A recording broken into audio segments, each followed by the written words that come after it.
watching the time just ticking. Clock runs around, days in and out, can't really call it living. Somewhere I let light go dark, but here's where my new story starts. Take my life. Hello, welcome to Heart of the Tribe. My name is Chelle Wagner, and I am so glad that you came to join me today. I had something completely planned. I knew what I was going to do. And then last night, the Father, as I was starting to try to put it together, the Father did just what the Father likes to do and totally changed my plan and really kind of gave me something to share with you that is a lot more personal. And it's about my own journey through the Passovers that I've experienced and what that's done in my life. And so I'm really happy to be able to come and share this with you today. You know, when I began this whole journey, I talked to my husband and I said, honey, I'm not really qualified as far as like certificates on the wall with anything. And he said, sweetheart, it's your journey that qualifies you. It's your walk. It's your journey with Mashiach that qualifies you. And that's all you have to give to people. So just go and be authentically you. And, that's what I'm going to give you today. And it just touches me just thinking about that. So I wanted to share with you, I've shared on this channel before that when I came to salvation, my initial salvation experience was after the death of my child. But what I didn't tell when I shared that was what kind of wrestling went on in my life after that point. Because I had lived in a very, very dark existence. And now here I've had this very traumatic event and I've cried out to the Father and I've said, I've got to know who you are, or I know I'm never going to see my child again. So please teach me, please help me, right? So he did begin to help me, but I can tell you the darkness was not going to give me up easily. The demonic hold was not going to let me go without a fight. And so a real fight ensued. And for about 6 months, I would just go to this little Methodist church and I would just sit there and just cry. And I would try to read my Bible, but I had so many battles in my life. And I really had a hard time understanding who Mashiach was, who was Yahusha, who was Jesus, at that point. I just couldn't really wrap my brain around it. And so what happened is I ended up going to a treatment center and I had some wonderful, wise counselors, and it was a Christian treatment center. And I was there quite a while because I was in total mental anguish trying to come out of darkness and into light, right? And it was a real struggle for me. So while I was there, my counselor had basically talked till he was just about blue in the face, trying to explain the simplicity of the salvation message. And it was not sinking in. I just couldn't get it. I just couldn't understand. And so he said, listen, I've rented this movie for you. And I know you like to crochet. And so I want you to just sit here this weekend. It's a rainy weekend. I want you to just sit here this weekend and enjoy this movie in your free time. Well, the movie was Jesus of Nazareth. And so I watched with great interest until it got to the point of Yahusha on the cross and the two thieves beside him. And when I saw that, and I saw the guilt that this man felt, the fact that he understood that he deserved punishment, I related with it so much, because for me, the anguish that I was experiencing and why I couldn't wrap my head around it is because the night before my 2-month-old daughter died. Now she did die two days after her 2-month medical protocol. You guys know what I'm talking about. So, but I didn't have any understanding on that yet. And so, she died of SIDS and died suddenly. But the night before that she died, I had been playing quarters, and the guilt, that here's this new mom with a brand new baby and she had died, that the enemy used that on me for the longest time in my life with that sense of guiltiness. And when I saw that movie in that powerful scene, it it changed everything for me. And I had a fighting chance then. I could understand who my savior was. So I wanted to share something because at that time, music's always been a really big influence in my life. So I'm going to share a few things of music with you guys today. And I want to share this one first.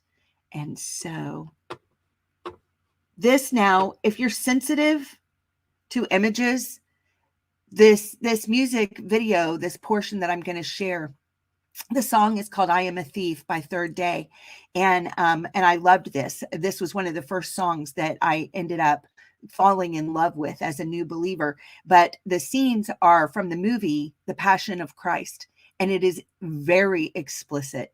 So if you are extremely sensitive, please just listen and just shut your eyes until the music stops, because it is very explicit. So I do just want to give you that warning with this, okay?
Okay.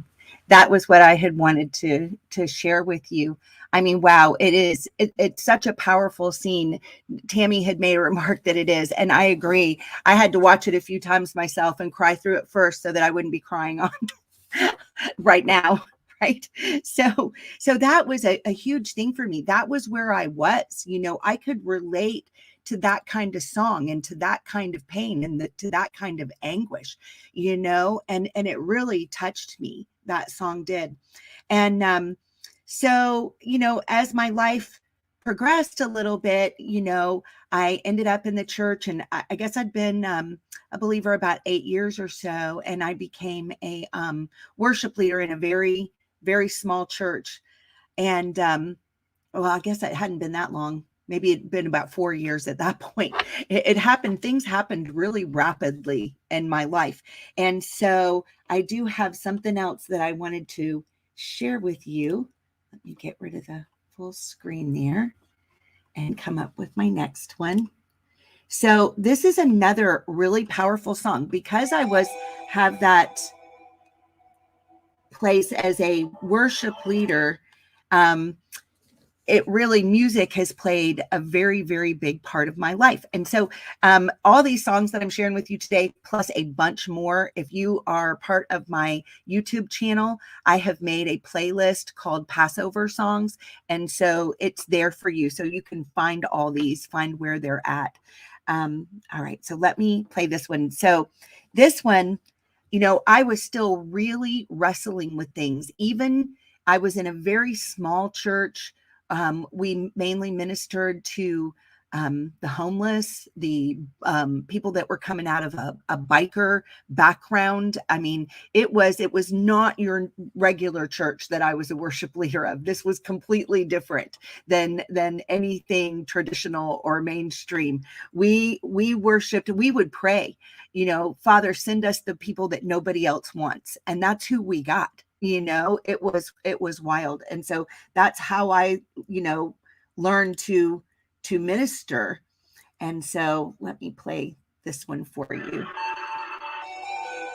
This is called The Mercy Seat by Vicky Yohe, and I just want to play this little part for you.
Sorry, I'm trying to learn how to navigate my buttons. All right. Okay. So I hope Tammy, let me know if you can hear this because I have other things. Oh, okay, that the sound went out. I am so sorry because that's such a wonderful, wonderful um such a wonderful music, and I hope you can go back and review the playlist and hear it later.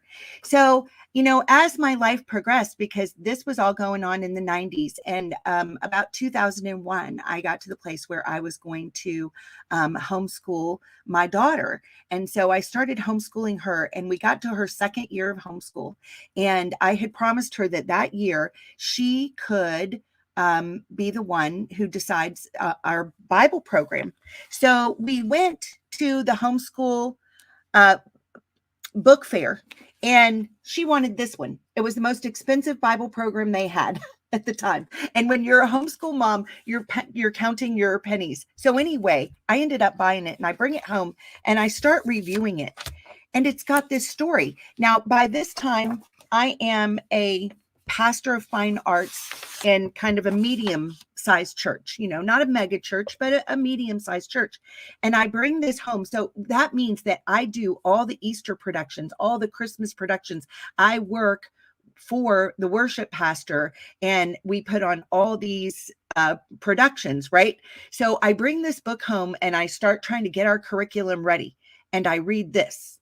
It's called A Holiday Parable.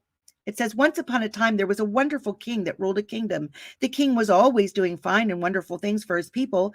The people desired in their hearts to worship and glorify the king and his wonderful deeds. So the king planned appointed times each year, special times for celebrations, to tell the stories of his deeds to the people's children and to glorify the king. The king wrote the instructions of how to observe the celebrations in a book called the Book of Wisdom. For many years, the people enjoyed these celebrations. Each year, they would learn more about their king and feel closer to him. They realized the king's celebrations were not only to tell stories of the things the king had done for his people in the past, but also foreshadows of more fine things the king was planning to do for them in the future. There was another kingdom that did not worship the king. They worshiped objects such as statues, animals, trees, and the sun. In this other kingdom, the people practiced several different annual parties that glorified the people and the objects instead of the king. Each party had a different theme. In some, they dressed up like animals and other beings. In some, they decorated their homes and gave gifts to each other. Then a man from this other kingdom visited the king's kingdom, and told the people the annual parties were much more fun than the king's celebrations. Some of the people wanted to continue celebrating the ceremonies that worshiped the king. Other people wanted to replace the special celebrations with the new celebrations. Through the years, people started to combine both sets of celebrations. They would practice the annual parties meant to worship objects such as statues, animals, trees, and the sun, but they would say that they were worshiping the king, not the object, so everyone would be happy. They changed the appointed times of the king's celebrations to new times that coincided with the annual parties. The people of both kingdoms were combining so many traditions that no one could tell that there were two kingdoms. The kingdoms blended into each other. This continued for many years until the most recent generations forgot the celebrations that the king planned that glorified the king and his wonderful deeds for the people. One day, a man was reading the Book of Wisdom, and he came across a little known chapter that told about the king's appointed times each year, special times for celebrations to tell the stories of his deeds to the people's children and to glorify the king. He was so excited. He went to tell the people about the wonderful celebrations. This made the people very angry. They felt that the man was condemning them for traditions that they had innocently done all their lives. They did not understand. The man was sad, but he decided to keep the king's celebrations in his own family.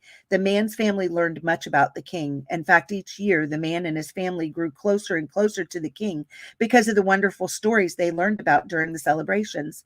The man and his family learned that the king had special secrets that revealed foreshadows of more fine things the king was planning to do for them. That man wanted so much to share these stories with others. Even though the man was continually rejected, he continued to tell about the king's celebrations. After a while, a few other families who had always felt uncomfortable about the annual parties they kept listened to the man. They read the chapter in the Book of Wisdom and also got excited. Soon many people returned to celebrating the king's appointed times, worshiping and telling stories about the king. This made the king very happy. You know, it that has been the story of my life. That's exactly what ended up happening. I read that, being a pastor who it was the job to do all these celebrations, right? And went, what am I going to do? This is going to cost me everything to do this. It's going to cost me all my friends. It's going to cost me my position in the church. I'm going to be sitting here by myself. And that, yes, that is exactly what happened for a time. Then, so I began to do this. I share it with my pastor. He does fire me, gives me what I call the left foot of fellowship. And I'm sitting at home going, okay, what now, Father? What do you want me to do now? And so I go try to visit a congregation. It was a very Orthodox Messianic congregation, Messianic Jewish congregation. Immediately I walked in and they handed me a hat to put over my head. They were not happy, that I was there. They asked me whether or not I actually had Jewish blood. They told me I didn't belong and that I wasn't really welcome there, that I probably needed to find somewhere else. And I'm like, okay, I'm trying, but they don't want me, so what am I going to do? So I stayed home a little bit longer. I ended up finding another congregation that was in my city, and they were wonderful, open, friendly, and loving. The only problem was they were all Hispanic. So I was with them for a good 6 months, and every service that I went to was in Spanish and Hebrew, and I didn't understand either one of those things. So I'm just kind of sitting there going, okay, Father, I'm trying to be obedient. But boy, this is not easy. But at least I was with wonderful, loving people. And what they did teach me how to do was circle dance. And that was a wonderful thing. So I did get the blessing of that. Now, I've included some of those songs, some early songs on this playlist, but I can already tell I'm going to run out of time for everything I want to share. So I'm not going to play those right now. I'm going to kind of move on in the story.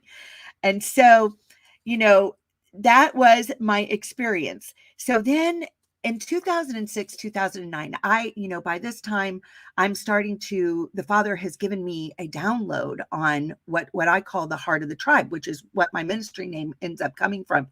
And he showed me out of Genesis 49, how important it was, the blessing that was for each tribe, and that it was going to be very important in the days to come to understand these things.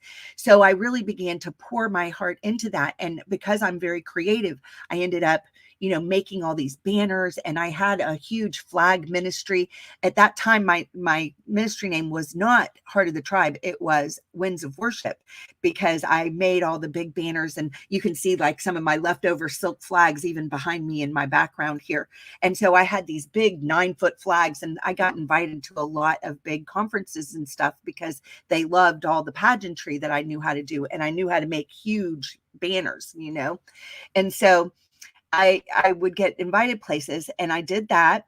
And I was in the middle of doing one. And because when you are very expressive in your worship, if someone has a religious spirit, they are not going to like you. And this happened to me, and I got publicly humiliated. Now, I had been invited by the congregational leader, by the man who was putting on this entire Sukkot celebration. I had been invited, and I had been asked to do what I was doing by him, by the leadership, and I was working in concert with the worship leader. But the congregational leader had to leave the Sukkot celebration that day. He was an elderly gentleman. He had a medical appointment he could not miss, and he left the premises, and he appointed someone else to be in charge. Well, this person, his wife, was the leader of the congregational dance. And I knew from the minute that I got there that she did not like me and did not like what I was doing. And so he took that opportunity. It looked like an episode of The Gong Show, So I was in the middle. I'm worshiping with the flags. The worship music's going. We've got 200 and something people there. And in the middle of it, I feel myself get jerked off my feet and jerked off the floor by this 6-foot something man. And I'm like, what in the world? Well, I was in North Carolina, and I can tell you, I cried. I ended up leaving, and and because we were already scheduled to leave. But I cried from North Carolina to Florida. It devastated me. It hurt so bad. And I entered, I mean, Satan used that in my life to plunge me into a state of despair that lasted for years. I mean, years. It was so hard for me to come back up out of that. And this is as I am a minister, as I am doing all this stuff, right? Satan knows our weak spots and he will use them against us. And he did that in my life. And it was very, very difficult. So after I had been wrestling for years with that, and I'd given up all ministry. I wasn't doing anything in ministry anymore. I mean, I called it like a real dark night of the soul. And then in 2010, I met and married my husband. We met, we had our first date. 6 weeks later, he proposed. 6 weeks later, we were married. I mean, it was done. And he is the love of my life. And, but so then I had a few years with his love and his encouragement to begin to come back out of that and begin for that heart of ministry to begin to reawaken within me. And that was a wonderful thing. But then I got another test. In 2014, I got extremely ill. Now, we'd only been married 4 years.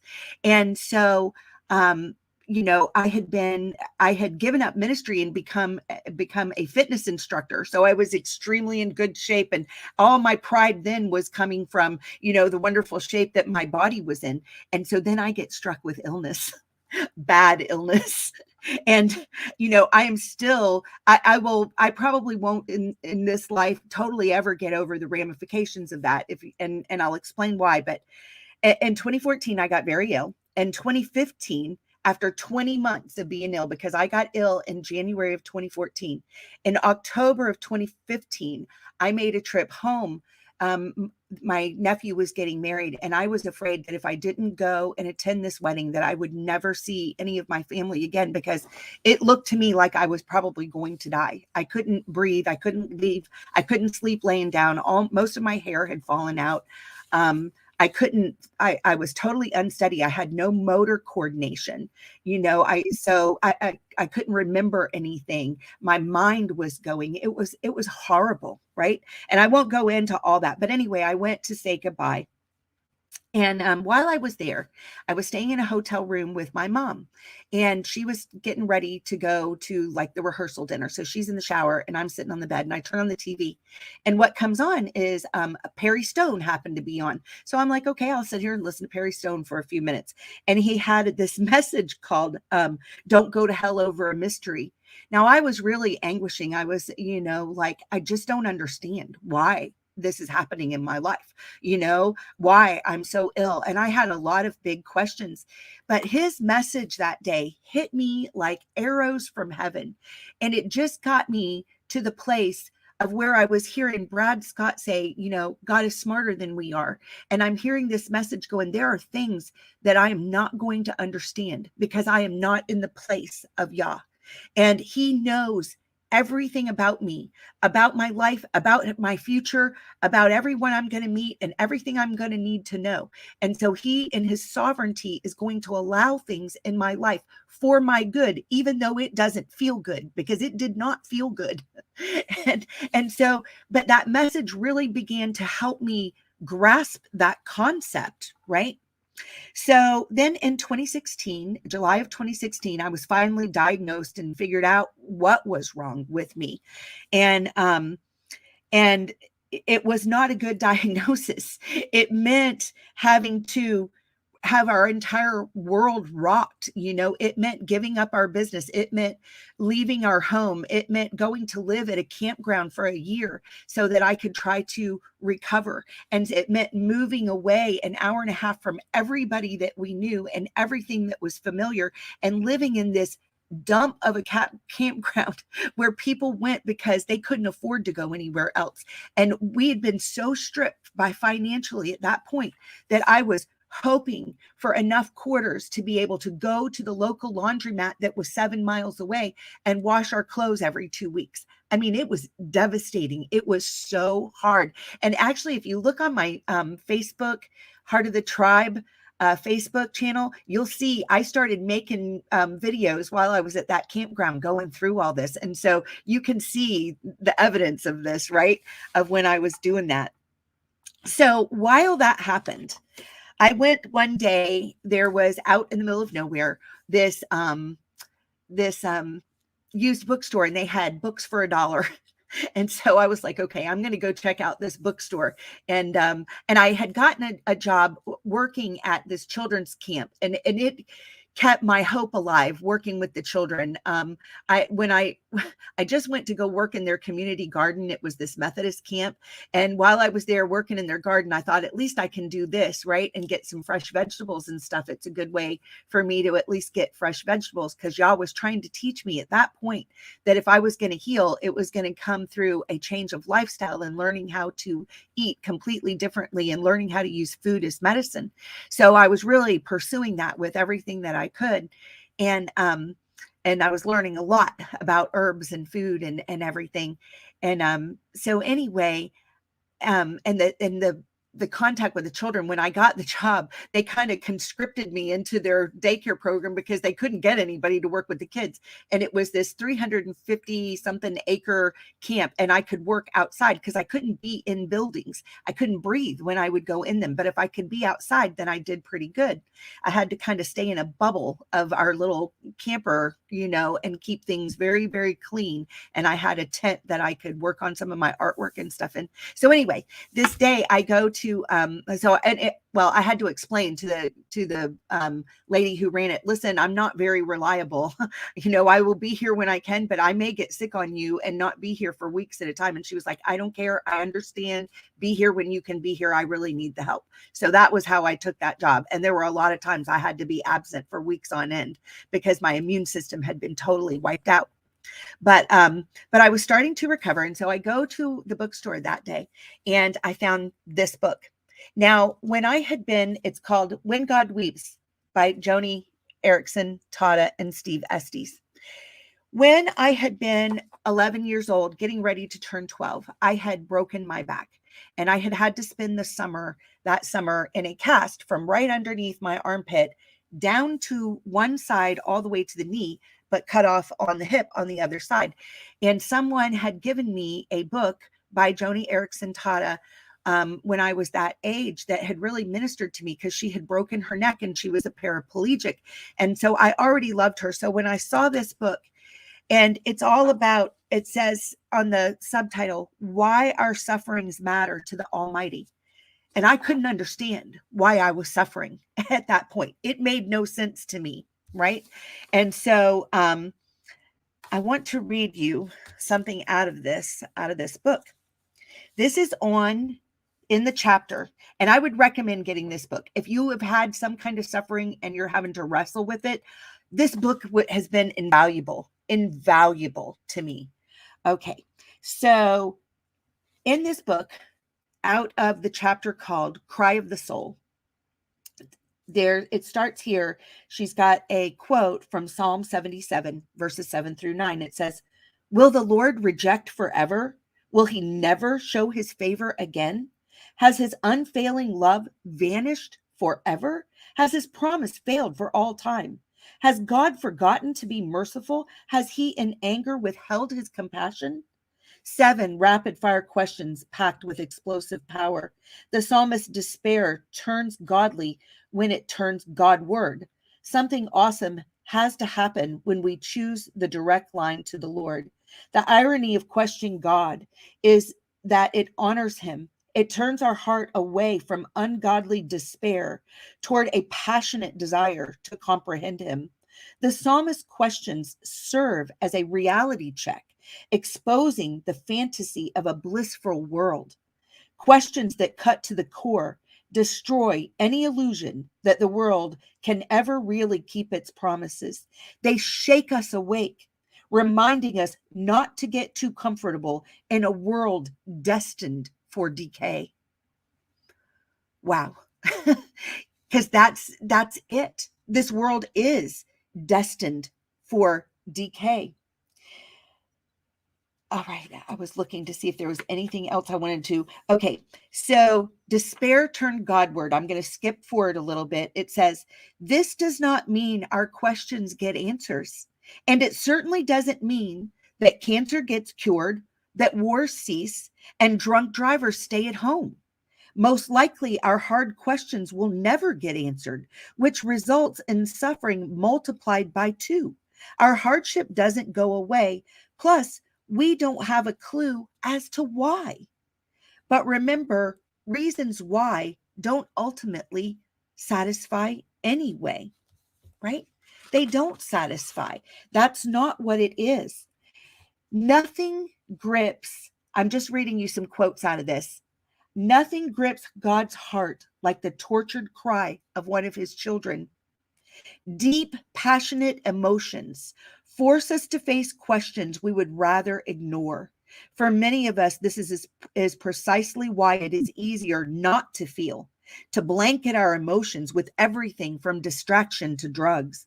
But when we fail to feel, we are left barren and distant from God as well as others. We don't prefer hopelessness, yet the alternative, anger, seems so destructive. What do we do with our anger? Do we call it wrong, turn from it, squelch it? No, we do much more.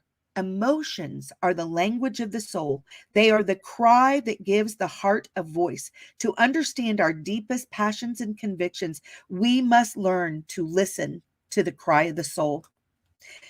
The book of Psalms gives us the grammar and syntax, teaching us how to wrestle, inviting us to question and vent anger in such a way as to move up and out of despair.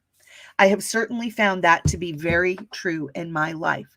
It is what gives us the right words. You know, I I had to cry out from the depth of my soul because I was in that position to where I was either going to fall into despair and renounce and ignore and walk away. And I'd already been through that. I'd already been through a dark night of the soul where I tried that and it didn't get me very far. And I knew I didn't want to go back there in my faith. So I was going to have to give up and go back there, which I wasn't willing to do, or I was going to have to pour out from my heart every single thing of despair and trust that Yah's shoulders were big enough to handle my questions, even if he wasn't going to answer them. And I had to wrestle with it until my soul got quiet before him and was willing to accept his answer of sometimes no, wait, or just silence, and I had to get to a place where I was okay with that. So this is, when we do that, we end up coming to a place. It's called working out your salvation with fear and trembling. So I'm going to try to be really brave. There was another song I wanted to share with you, and I want to share this in my way and be brave about doing it, because when all the wonderful YouTube videos go away, there's certain things that I want to be able to do with no technology. And this is one of them. I learned while I was in that trailer and while working these things out and in the subsequent years to learn to sing to him, and to learn to quiet my soul. And this is one of the things, and I learned a great appreciation for some of the old hymns that are very simple to sing, and so this one's called "'Tis So Sweet to Trust in Jesus," but I kind of changed the words to fit my faith. Okay. 'Tis so sweet to trust in Yahusha, just to take him at his word, just to rest upon his promise, just to knoweth, thus saith Yahweh, Yahusha, Yahusha, how I trust you, how I've proved you o'er and o'er. Yahusha, Yahusha, precious Yahusha. Oh, for grace to trust you more. I'm so glad I learned to trust you, precious Yahusha, my Savior, my friend. And I know that you are with me and will be with me to the end. All right. Thank you for putting up with my singing. All right.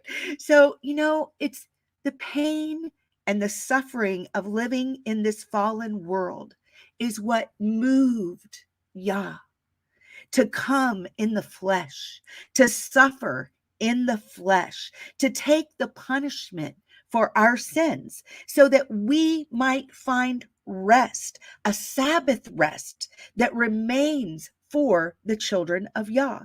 Shabbat and the feast of Yahweh is the sign of a covenantal relationship between us and Yahweh. Okay, we can see this out of Exodus 31. I'm starting in verse 12.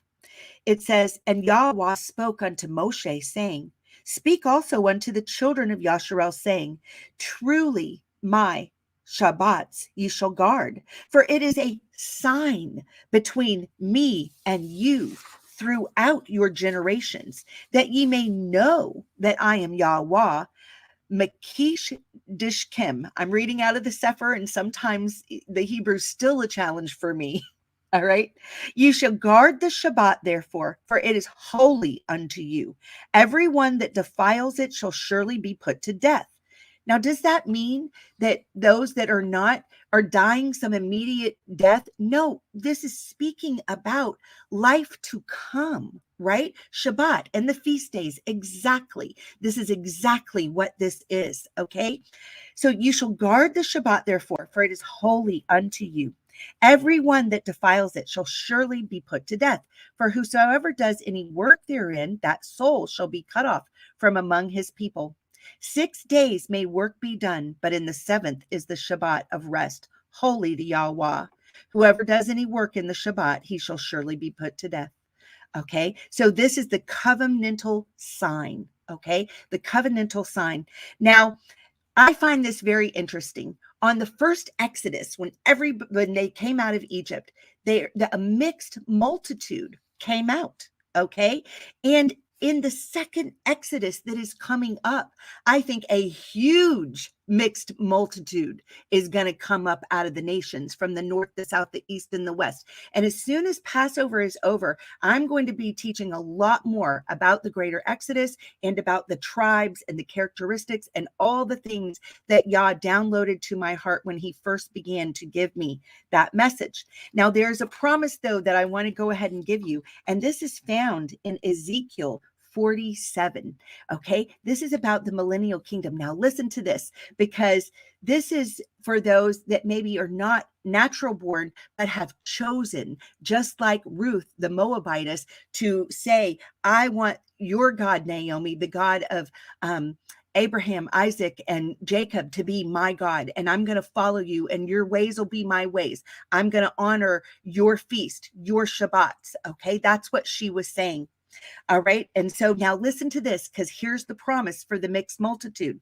It's in Ezekiel 47, starting in 21. So shall ye divide this land unto you according to the tribes of Yasharel. And it shall come to pass that ye shall divide it by lot for an inheritance unto you, and to the strangers that sojourn among you, which shall beget children among you, and they shall be unto you as an inheritance with you among the tribes of Yasharel. And it shall come to pass that in what tribe the stranger sojourns, there shall you give him his inheritance, says Adonai Yahweh. Now, my interpretation of this, right? My commentary on this, maybe it's right, maybe it's wrong, but what I see is, if you've gotten that heart and you've looked at the tribes, you're able to say, this is the tribe that I want to go sojourn with, because they're the ones that I relate to, that I feel like this is my long lost family. And so I'm hoping that as I teach on the tribes after Passover, that you're going to be able to identify where you feel like you belong. Okay. All right. Now, one more thing that I want to share with you is about the Sabbath rest. And to find that, I'm going over to Hebrews chapter 4. It says, "Let us therefore fear." And this is about the song, The Mercy Seat. The inspiration for that song of Vicky Yohe comes from this chapter. "Let us therefore fear, lest a promise being left us of entering into his rest, any of you should seem to come short of it. For unto us was the Besorah, the good news, preached, as well as unto them. But the word preached did not profit them, not being mixed with belief in them that heard it." We must believe, right? "For we which have believed do enter into rest, as he said, as I have sworn in my wrath that they shall enter into my rest, although the works were finished from the foundation of the world. For he spoke in a certain place of the seventh day on this wise, and Yahuwah did rest the seventh day from all his works. And in this place again, if they shall enter into my rest, seeing therefore it remains that some must enter therein, and they to whom it was first preached entered not in, because they didn't believe." There was a huge amount of the Hebrew people that decided to stay in Egypt, and there were a huge amount of sojourners that said, "We're out of here." It's about our heart. It's about belief, right? Okay. For it says, again, he limits a certain day, saying in David today, after so long a time, as it is said, "Today, if you will hear his voice, harden not your hearts. For if Yahusha, the son of Nun, Joshua, had given them rest, perchance another would speak again of this day. There remains therefore a Shabbat for the people of Yah. For he that is entered into his rest, he also has ceased from his own works." It's not about what I do. It's a heart matter, right? "As Yahuwah did from his. Let us labor, therefore, to enter into that rest, lest any man fall after the same example of unbelief." This is working out our salvation with fear and trembling. Verse 12, "For the word of Yahweh is quick and powerful and sharper than any two-edged sword, piercing even to the dividing asunder of soul and ruach, and of the joints and marrow, and is a discerner of the thoughts and the intents of the heart. Neither is there any creature that is not manifest in his sight. Nothing is hidden from him." That's what he's saying. "But all things are naked and open unto the eyes of him with whom we have to give an account. Seeing then that we have a great high priest that is passed into the heavens, Yahusha, the son of Elohim, let us hold fast our profession, for we have not a high priest which cannot be touched with the feeling of our infirmities, but was in all points tempted like as we are, yet without sin. Let us therefore come boldly unto the throne of grace, that we may obtain mercy and find grace to help in time of need." All right. Now that is what I had to share with you today. And I am so glad that you guys are here, to hear that. Now I am going to be gone all of next week. I am going out to the woods to camp with my husband and a whole group of friends that I've never met before, but I've been meeting with for a year now on a Zoom call, and we're going to have a Passover camp out and celebrate together. So while I am gone, I have a lovely friend that you guys, if you have seen this channel before, he is just a great friend to me, John Kolb. Welcome to the broadcast. And John's going to be... Hi there. Great time for the phone to ring, right? John's going to be covering my broadcast next week with Dr. Pigeon on Tuesday and then again on Thursday. So I'm going to give John a chance to tell you what he's got in store for you. All right. Can you hear me? I can. All right. That's a good thing in this technological age. Kind of one of the things that we're going to do kind of towards the end, or as we work our way through that, is we're going to actually have Passover, or have Haggadah or whatever you want to call it. We're just going to keep it simple, like I have for the last several years, which is I'm allergic to gluten, so I make myself pancakes. I use applesauce or apple butter, and so this year I'm learning, and actually this year we're going to try some parsley and some horseradish, which I like horseradish, so hopefully that will be good. And also we're going to touch on some of the attributes of Yahusha. Just briefly. I know there's a lot more than we can do in an hour for sure. And one of the other things, several years ago, I did a calendar about the week of Messiah's death, burial, and resurrection. So we're going to try and go through that a little bit as well, and see once if we can make some of that. Wow, that sounds fabulous, John. So it sounds like the people that want to participate with you as you do it, that they should probably have themselves either some wine or some grape juice, maybe some parsley or another bitter herb, whatever they can get. There's no hard, fast rule saying what it has to be, correct? And Right. that they need a type of unleavened bread, whether it's just a flat bread cracker or, whatever it is that they want to use so that they can participate with you. Do they need any other elements? Not that I know of. The wine, I'm glad that you mentioned that, because that spaced my mind. But yeah, that's what I did too. Like I say, I just make a pancake is what I do. So if that's what they want to do, that's fine. No, I don't think so. I guess if they have other things that they want to incorporate in with that, that's okay.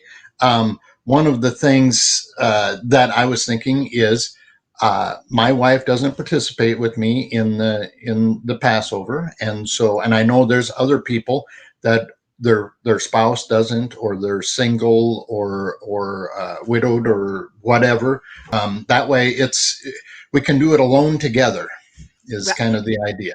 That's so beautiful. I'm so grateful for your kind heart that are thinking about maybe those who are shut-ins, maybe those that this is the first time, maybe those that are widows, or, just don't have anybody else, or maybe just a couple at home that don't have a congregation to go to, or others, that they can be with. I think that's a beautiful thing. And I'm so grateful for your kind heart to want to do that for those, so that they get to celebrate Passover with someone.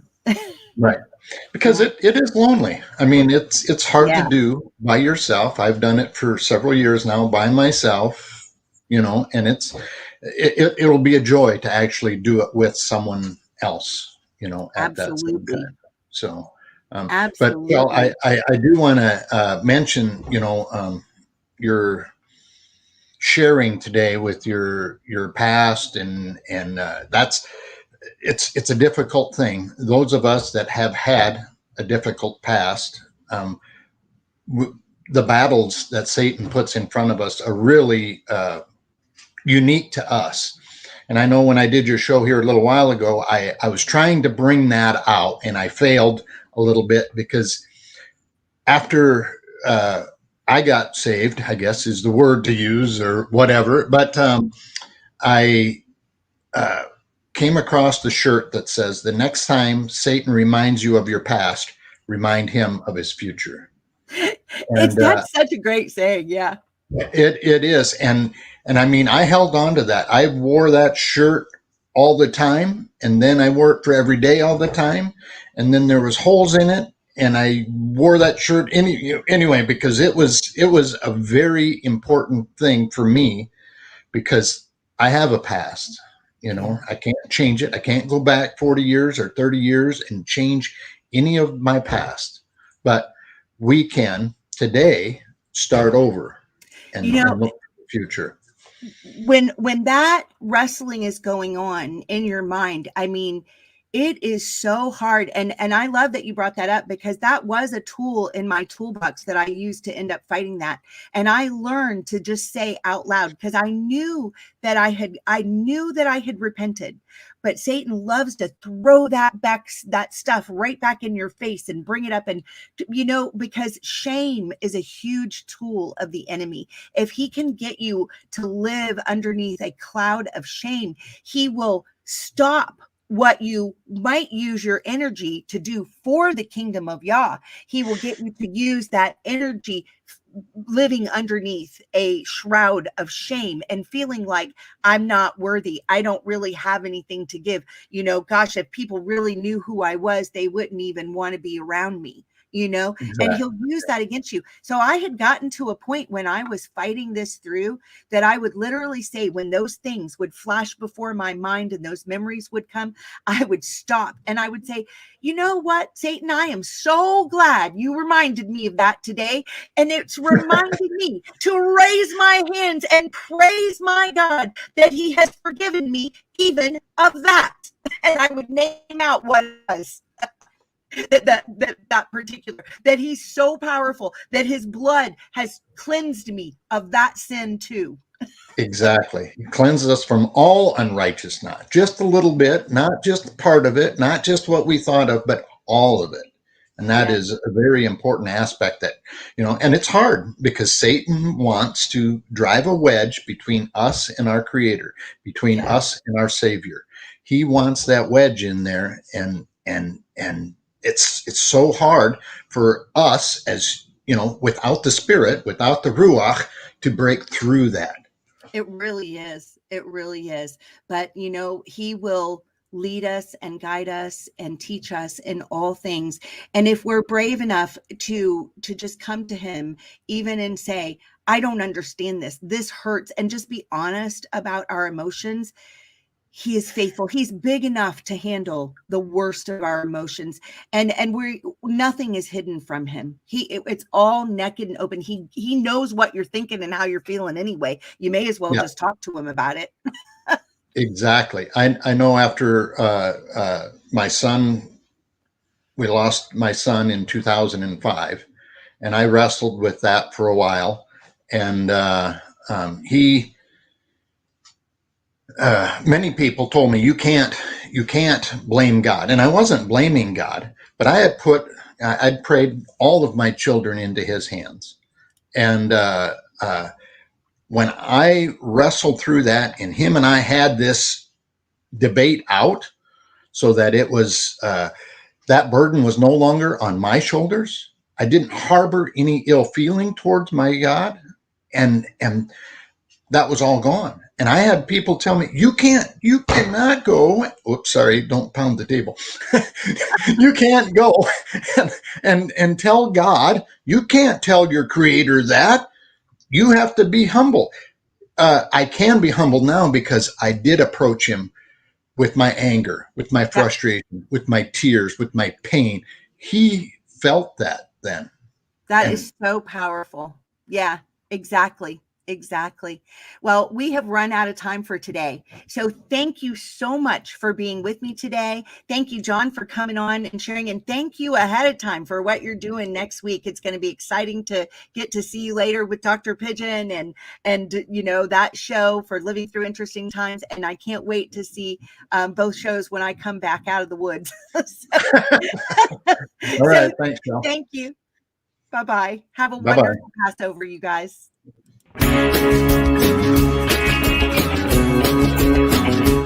We are richly blessed to bring you what we believe is the fullest, most diverse, yet up-to-date progressive teachings, discussion, and prayer programming you can find anywhere on this planet. Be sure to take the tour of the MessianicLambRadio.com website. I'm Susan Hoogie, thanking you for joining us on the Messianic Lamb Video Network.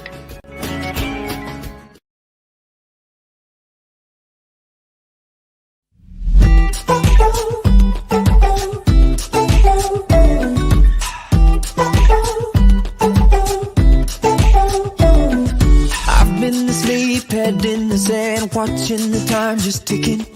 Clock runs around, days in and out, can't really call it living. Somewhere I let light go dark, but here's where my new story starts.